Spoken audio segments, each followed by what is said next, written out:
Ramdam na ang paghahanda ng Filipino-Chinese community para sa nalalapit na Chinese New Year sa Pebrero. Ngayon pa lamang, abala na ang mga tindahan ng Tikoy at Lucky Charm para sa mga bumibisita sa Chinatown. Live mula sa Maynila, may report si Salima Refran. Sam? Joseph, higit 2 linggo pa nga bagong selebrasyon ng Chinese New Year sa February 10. Pero unti-unti nang nararamdaman ang paghahanda dito ng mga kapatid nating Filipino-Chinese. At ngayon pa lang, mabili na ang mga Lucky Charm para sa papasok na Year of the Water Snake. Unti-unti na nagiging abala ang kali ng Umpin sa Chinatown ng Maynila ang binundo. Lahat naghahanda na para sa papalapit na pagdiriwang ng Chinese New Year.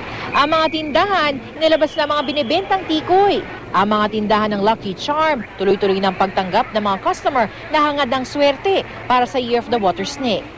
Sa papasok kasing Chinese Year, lahat ng signs ng Chinese Zodiac hindi raw masasabing ligtas sa malas. This year, ang flying star ng zodiac sign nasa bahay, ito violent star yung number 5, nasa gitna ng bahay. So, ang nasa gitna ng bahay is snake. Kaya, lahat tinamaan. Ang water snake this year, pero medyo marami tayong pera. But sickness ang lumalapit sa atin. Pero may iba't iba naman daw na pangontra sa sakit at malas. Para sa maayos sa pagpasok ng pera, nandyan daw ang wealth vase, money tree, god of wealth, at mag-asawang piyaw. Para sa mga nahihirapang maningil ng utang, pwede raw maglagay ng 2 golden camel. Para hindi raw maloko, maglagay ng golden elephant at rhino. Para naman daw makaiwas sa sakit, pwede ang iba't ibang holo, taisoy, at golden coin. At para raw sa total iwas malas, maaari raw magsuot ng pula.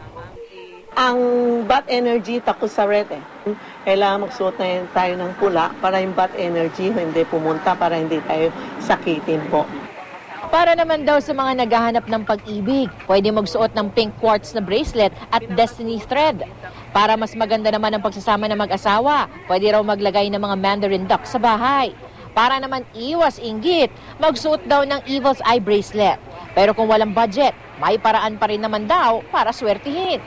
Sa bahay, linisin mabuti. Number 1. Number 2, magsuot sila ng medyo pula. Huwag lang yung mga itim or brown kasi Chinese usually we like red para good fortune pumapasok, no?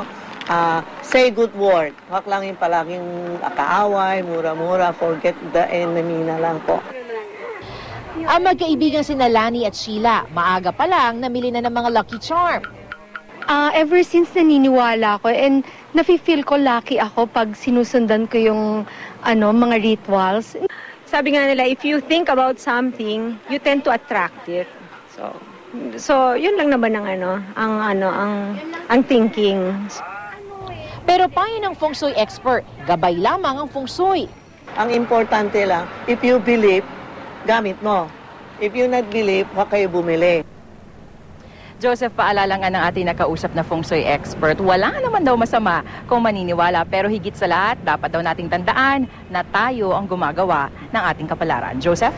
Ayun yun, Salima, no? Mukhang nakapang Chinese New Year ka na.